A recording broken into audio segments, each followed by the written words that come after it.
fighter pilot. The words convey something of the spirit that lies in our squadrons.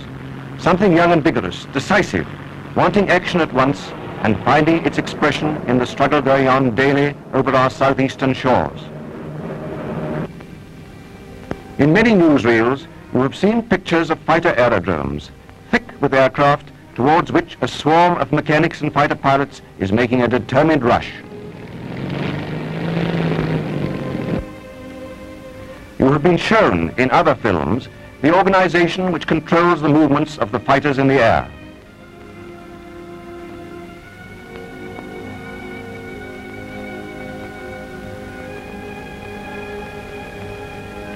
But you have not yet been let into the mind of the men who do the flying, nor shown their feelings when in the air and going into a fight.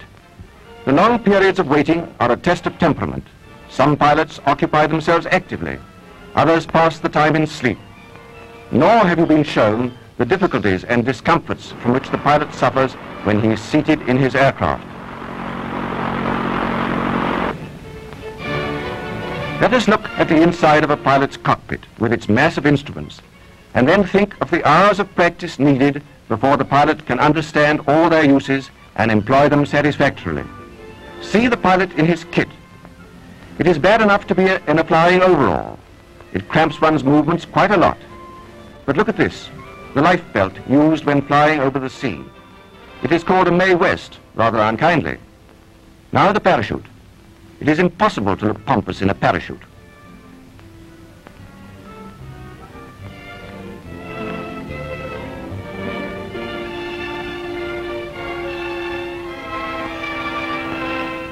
And now, having got our pilot into his seat, complete with cap, goggles, and the rest of the outfit, we have got to lash him in there so that he will not fall out.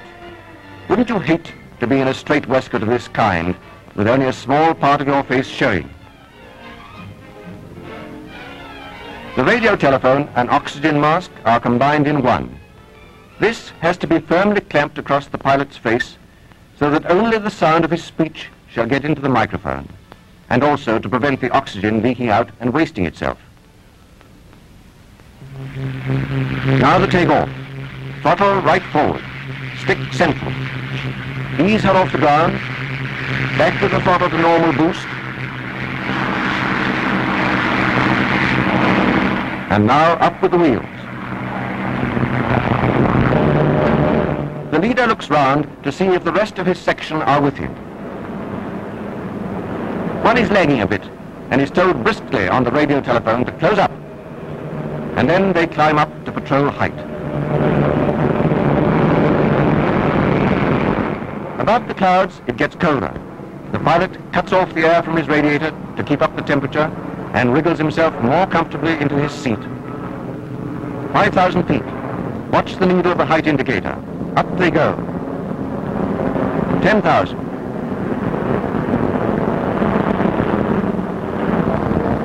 Still higher. 15,000. 20,000. The rear aircraft of the formation weave about so as to keep an eye on possible enemy attacks from the back.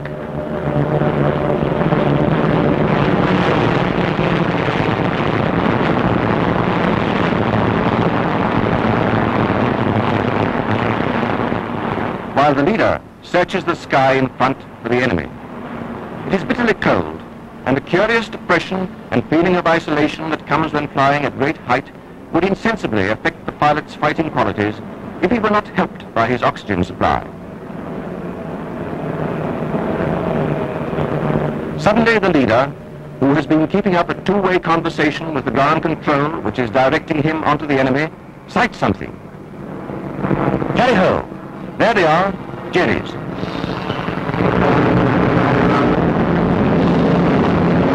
He fires. There's a stream of lead from the guns, and he's got him. That's one down.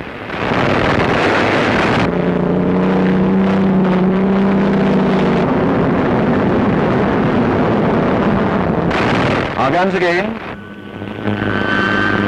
Number 2.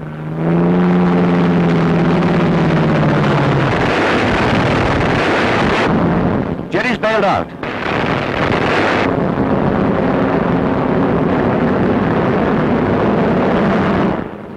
still on.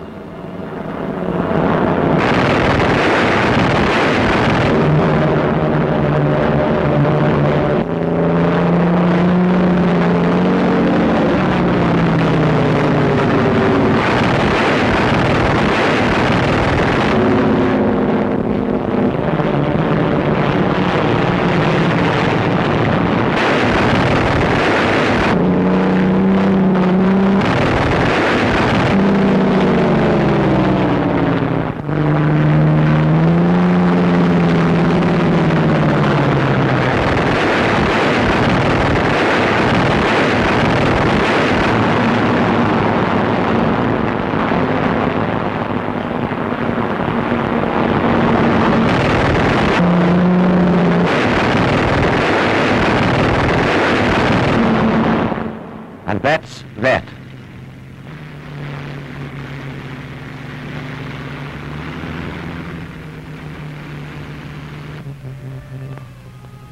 And so, back to the aerodrome, stiff and cold, but very pleased with life. The pilot is brought back to realities by depressed-looking airmen pointing to a large hole in the wing, the inference being that he is a bad pilot to allow himself to be shot up. When you read in your morning paper that our fighters have brought down 10 or 20 enemy aircraft, please visualize what you have seen today. Wish them luck, happy landings, and a good rest after labor.